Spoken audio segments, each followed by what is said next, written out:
Everyone, welcome to personal finance bulletin money time. मैं हूं मीनू शर्मा। मैं आपको बताऊंगी आपकी जेब और जिंदगी पर असर डालने वाली पर्सनल फाइनेंस, बिजनेस और पॉलिसी से जुड़ी तमाम बड़ी खबरें। तो चलिए इस बुलेटिन में फटाफट शुरू करते हैं खबरों का सिलसिला।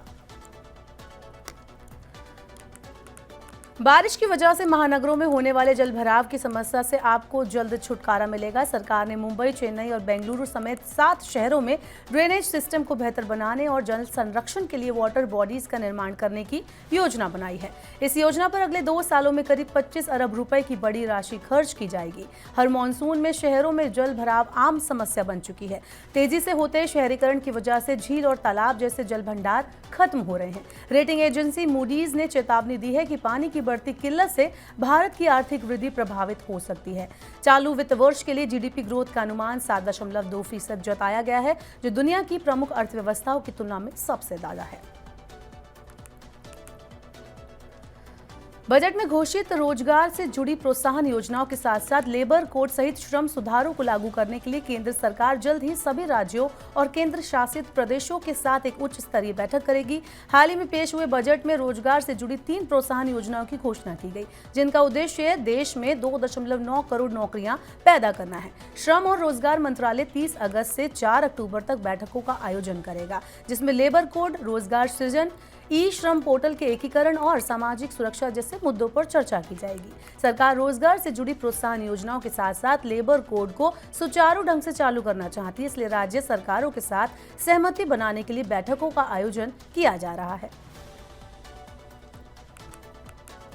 डिपॉजिट बढ़ाने के लिए आईडीबीआई बैंक ने अपनी एफडी पर ब्याज दर को बढ़ाने की घोषणा की है। ब्याज दर में ये बढ़ोतरी सीमित अवधि के लिए की गई है। आईडीबीआई बैंक अब 444 दिन वाली एफडी पर 7.8% और 375 दिन वाली एफडी पर 7.75% की दर से ब्याज देगा। बैंक के इस कदम से जमा पर ज्यादा रिटर्न चाहने वाले ग्राहकों के लिए फिक्स्ड डिपॉजिट स्कीम एक आकर्षक ऑप्शन बनेगी। ग्राहक बैंक की वेबसाइट या मोबाइल बैंकिंग ऐप या फिर बैंक की किसी भी शाखा में जाकर आसानी से उत्सव फिक्स डिपॉजिट स्कीम का लाभ 30 सितंबर तक उठा सकते हैं। सोने की कीमतों में फिर से तेजी आने लगी है। सोने की कीमतों में पिछले 1 महीने में एक दिन की सबसे ज्यादा उछाल को दर्ज किया गया। मंगलवार को सोने का भाव दिल्ली सराफा बाजार में 1400 रुपए के उछाल के साथ 74,150 रुपए प्रति 10 ग्राम पर पहुंच गया। वहीं चांदी की कीमत भी 3,150 रुपए बढ़कर 87,150 रुपए प्रति किलो हो गई। अंतर्राष्ट्रीय बाजार में सोने का भाव रिकॉर्ड हाई पर पहुंच गया। कॉमेक्स पर सोने का दिसंबर वायदा $2,570 प्रति औंस पर पहुंच गया। सितंबर से अमेरिका में ब्याज दरें घटने की पूरी उम्मीद है। वहीं डॉलर में कमजोरी से भी सोने की कीमतों को सपोर्ट मिल रहा है। अमेरिका में दरें घटने के बाद सेंट्रल बैंकों की खरीदारी दोबारा शुरू हो सकती है। जियोपॉलिटिकल टेंशन से भी सोने को सपोर्ट मिल रहा है। इंटरनेशनल मार्केट में सोना $2,680 तक जा सकता है। चालू खरीफ सीजन में अब तक धान का रकबा 6% बढ़कर 369 लाख हेक्टेयर हो गया। एक साल पहले धान का रकबा 449 लाख हेक्टेयर था। दलहन की बुआई का रकबा बढ़कर 120 लाख हेक्टेयर हो गया, जो पिछले साल 113 लाख हेक्टेयर था। अरहर खेती का रकबा 40.74 लाख हेक्टेयर से बढ़कर 45.78 लाख हेक्टेयर हो गया। उड़द का रकबा भी पिछले साल के 29.52 लाख हेक्टेयर से बढ़कर 28.33 लाख हेक्टेयर हो गया। अच्छे मानसून की वजह से इस बार देश में रिकॉर्ड खाद्यान्न उत्पादन होने का अनुमान है। इससे अगले साल खाद्य महंगाई कम होने और निर्यात प्रतिबंधों में ढील मिलने की उम्मीद की जा सकती है। जमा बढ़ाने के लिए बैंकों पर दबाव के बीच जमा लागत में वृद्धि के कारण जून तिमाही में बैंकों के शुद्ध ब्याज मार्जिन में कमी आई है। कैरेज रेटिंग के मुताबिक शुद्ध ब्याज मार्जिन साल पहले की तुलना में 0.13% कम होकर 2.94% रह गया। शुद्ध ब्याज मार्जिन बैंकों के लाभ को बताता है। शुद्ध ब्याज मार्जिन में प्राइवेट सेक्टर के बैंकों को सबसे ज्यादा नुकसान हुआ है। उनका शुद्ध ब्याज मार्जिन सालाना आधार पर 0.25% घटकर 3.20% रह गया है। बड़े बैंकों के शुद्ध ब्याज मार्जिन में केवल 0.07% की गिरावट आई है। हालांकि प्राइवेट बैंकों का परफॉर्मेंस सरकारी बैंकों से बेटर है। पेमेंट प्लेटफॉर्म क्रेड के यूजर्स को अब आसानी से पर्सनल लोन मिलेगा। NBFC company L&T finance limited ने क्रेड के साथ एक समझौता किया है। इस समझौते के तहत क्रेड यूजर्स को पर्सनल लोन अवेलेबल कराया जाएगा। इस साझेदारी से क्रेड यूजर्स को प्रतिस्पर्धी ब्याज दरों पर आसानी से लोन मिलेगा। इस साझेदारी से L&T की डिजिटल ऋण ब्याज में उपस्थिति और मजबूत होगी। वहीं क्रेड ग्राहकों को प्रतिस्पर्धी ब्याज दरों पर लचीली भुगतान अवधि के साथ कुछ ही मिनटों में लोन उपलब्ध होगा। देश में संगठित क्षेत्र में नौकरियां बढ़ी हैं। EPFO ने जून में शुद्ध रूप से 19,29,000 सदस्यों को जोड़ा है। शुद्ध रूप से जोड़े गए सदस्यों में बीते साल जून के मुकाबले 7.86% की वृद्धि हुई है। EPFO से जुड़ने वाले सदस्यों की संख्या में वृद्धि के कई कारण हैं। इसमें रोजगार के अवसरों में वृद्धि, कर्मचारी लाभों के बारे में बढ़ती जागरूकता और EPFO के प्रचार प्रसार कार्यक्रम शामिल हैं। आंकड़ों से पता चलता है कि जून 2024 के दौरान लगभग 10.25 लाख नए सदस्य जुड़े। ये मई में जुड़े नए सदस्यों के मुकाबले 4.08% ज्यादा है। नए सदस्यों में 18 से 25 साल वाले युवाओं का दबदबा रहा।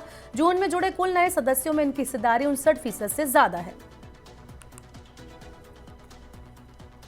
मूडीज रेटिंग्स का कहना है कि भारतीय कंपनियां क्षमता बढ़ाने के लिए अगले 1-2 साल में पूंजीगत खर्च के तहत सालाना 45 से 50 अरब डॉलर का निवेश करेंगी। देश की सबसे मूल्यवान कंपनी रिलायंस इंडस्ट्रीज की इस खर्च में हिस्सेदारी 30% होगी। रिलायंस ने विभिन्न कारोबार में निवेश के लिए करीब 15 अरब डॉलर की राशि निर्धारित की है। मूडीज ने कहा कि अगले 2 साल में भारत की GDP वृद्धि दर 6% से ज्यादा रहने का अनुमान है। भारत की आर्थिक वृद्धि को गति देने में घरेलू मांग की भूमिका महत्वपूर्ण होगी। मूडीज रेटिंग्स को उम्मीद है कि अगले 1-2 साल में रेटिंग वाली भारतीय कंपनियों की कमाई 5% बढ़ेगी। मेटल, माइनिंग और स्टील, टेलीकॉम व ऑटो कंपनियों सहित विभिन्न क्षेत्रों में व्यापक वृद्धि से कंपनियों को लाभ होगा। 100% फलों के रस का दावा करने वाले जूस पैक बाजार में अभी बिकते रहेंगे। FSSAI ने फूड बिजनेस ऑपरेटर्स को पैक्ड जूस उत्पादों में 100% फलों के रस का दावा करने वाली पैकेजिंग को खत्म करने के लिए दिसंबर अंत तक 4 महीने का और समय दिया है। पहले ये काम 31 अगस्त तक किया जाना था। सभी हितधारकों के साथ चर्चा के बाद FSSAI ने समय सीमा को बढ़ाने का फैसला किया है। भ्रामक दावों पर बढ़ती चिंताओं के बीच जून में FSSAI ने FBO को विज्ञापन में 100% फलों के रस के दावों वाले लेबल को तुरंत हटाने के लिए कहा था। स्कोडा ऑटो इंडिया भारत में all new compact SUV Kylaq को लॉन्च करने जा रही है। कंपनी ने नई SUV का नाम एक राष्ट्रव्यापी कैंपेन के जरिए हासिल हजारों लोगों के सुझाव पर रखा है। स्कोडा ने नई SUV काइलैक को भारत के कई लोगों के डिजाइन को किया है। SUV काइलैक को भारत और यूरोप की टीमों ने संयुक्त रूप से विकसित किया है। इसे भारत में ही बनाया जाएगा। बजाज, अलियांज जनरल इंश्योरेंस और HSBC इंडिया ने एक रणनीतिक भागीदारी की है, जिसके जरिए HSBC के ग्राहकों के लिए बीमा उत्पादों और सेवाओं की पेशकश की जाएगी। इस साझेदारी से ग्राहकों को अपनी विशिष्ट जरूरतों के अनुरूप पर्सनल बीमा समाधान का लाभ मिलेगा, जिससे पर्याप्त कवरेज सुनिश्चित होगा। दोनों कंपनियां अपनी विशेषज्ञता और नई टेक्नोलॉजी का लाभ उठाकर उन्नत सेवाएं प्रदान करेगी, जिससे ग्राहकों की वित्तीय सुरक्षा को बेहतर बनाने में मदद मिलेगी। टाटा मोटर्स ने अपने इलेक्ट्रिक कमर्शियल वाहनों के लिए चार्जिंग इंफ्रास्ट्रक्चर स्थापित करने के लिए डेल्टा इलेक्ट्रॉनिक्स इंडिया और थंडर प्लस सॉल्यूशंस के साथ भागीदारी की है। इसके तहत देश भर में इलेक्ट्रिक कमर्शियल वाहनों के लिए 250 नए फास्ट चार्जिंग स्टेशन स्थापित किए जाएंगे। टाटा मोटर्स दिल्ली, मुंबई, चेन्नई, बेंगलुरु, पुणे और कोच्चि सहित 50 से ज्यादा शहरों में नए चार्जिंग पॉइंट स्थापित करेगी। कंपनी ने कहा है कि वो मार्ग जिनका ज्यादा इस्तेमाल किया जाता है उन पर उपलब्ध चार्जिंग इंफ्रास्ट्रक्चर का विस्तार करने से ज्यादा ग्राहक इलेक्ट्रिक कमर्शियल वाहनों को अपनाने के लिए प्रोत्साहित होंगे। NCLT की मुंबई पीठ ने ICICI सिक्योरिटीज को शेयर बाजार से बाहर निकलने की मंजूरी दे दी है। ICICI सिक्योरिटीज के शेयरधारकों को उनके प्रत्येक 100 शेयर के बदले ICICI बैंक के 67 शेयर मिलेंगे। अदालत ने अल्पांश शेयरधारकों को क्वांटम म्यूचुअल फंड और मनु ऋषि गुप्ता की आपत्तियों को भी खारिज कर दिया है। क्वांटम म्यूचुअल फंड के पास 0.05% शेयर और मनु ऋषि गुप्ता के पास 0.002% शेयर हैं। इन्होंने ICICI सिक्योरिटीज की इस योजना का विरोध किया था। योजना को ICICI सिक्योरिटीज के 93% शेयरधारकों की मंजूरी पहले ही मिल चुकी है। शेयर बाजारों से हटने के बाद ICICI सिक्योरिटीज ICICI बैंक की पूर्ण स्वामित्व वाली सब्सिडरी कंपनी बन जाएगी। खेल का सामान बेचने वाली कंपनी डीकैथलॉन की भारत में अगले 5 साल में करीब 933 करोड़ रुपए का निवेश करने की योजना है। डीकैथलॉन इंडिया को उम्मीद है कि अगले 3 से 5 सालों में उसका कारोबार 2 गुना हो जाएगा। विस्तार के तहत उसकी योजना अगले 5 सालों में 90 से ज्यादा शहरों में 190 स्टोर खोलने की है। कंपनी का लक्ष्य 2026 तक डीकैथलॉन इंडिया के लिए घरेलू निर्माण को 85% पर लाना है। डीकैथलॉन की योजना हर साल 10 से 15 नए स्टोर खोलने की है, जिससे ऑनलाइन बिक्री में तेजी आएगी और विस्तार के तहत स्थानीय निर्माण को बढ़ावा मिलेगा। एंडफिन सिंगापुर होल्डिंग ने खुले बाजार में लेन देन के जरिए online food delivery platform Zomato में 2% से ज्यादा हिस्सेदारी 4,771 करोड़ रुपए में बेच दी है। एंडफिन Singapore holding and financial group की एक कंपनी है। एंड फाइनेंशियल का नियंत्रण चीनी ई कॉमर्स कंपनी अलीबाबा के पास है। एंडफिन सिंगापुर होल्डिंग ने 2 किश्तों में जोमैटो के 18 करोड़ 54 लाख से ज्यादा शेयर बेचे हैं। इन शेयरों की बिक्री 257 रुपए प्रति शेयर के औसत मूल्य पर की गई है। आईपीओ लाने की तैयारी में जुटी फिनटेक कंपनी मोबीक्विक को वित्त वर्ष 2023-24 में 14 करोड़ रुपए का मुनाफा हुआ है। कंपनी ने किसी भी वित्त वर्ष में पहली बार मुनाफा दर्ज किया है। कंपनी पेटीएम, फोन पे जैसी फिनटेक फर्मों के साथ प्रतिस्पर्धा करती है। मोबीक्विक पहली ऐसी फिनटेक कंपनी है जो मुनाफे में आई है। वित्त वर्ष 2022-23 में मोबीक्विक को 83 करोड़ रुपए का घाटा हुआ था।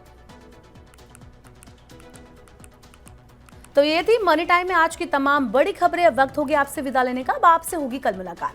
पर्सनल फाइनेंस से जुड़ी खबरों को पढ़ने, सुनने, उनसे जुड़े खास कार्यक्रमों को देखने के लिए आप मनी 9 के यूट्यूब चैनल को जरूर सब्सक्राइब कर लें। आई होप आपको आज का मनी टाइम पसंद आया होगा। अपना फीडबैक हमें कमेंट बॉक्स में देना ना भूलें। फिलहाल के लिए इस बुलेटिन में इतना ही। बने रहिए मनी 9 के साथ। नमस्कार, शुभ रात्रि।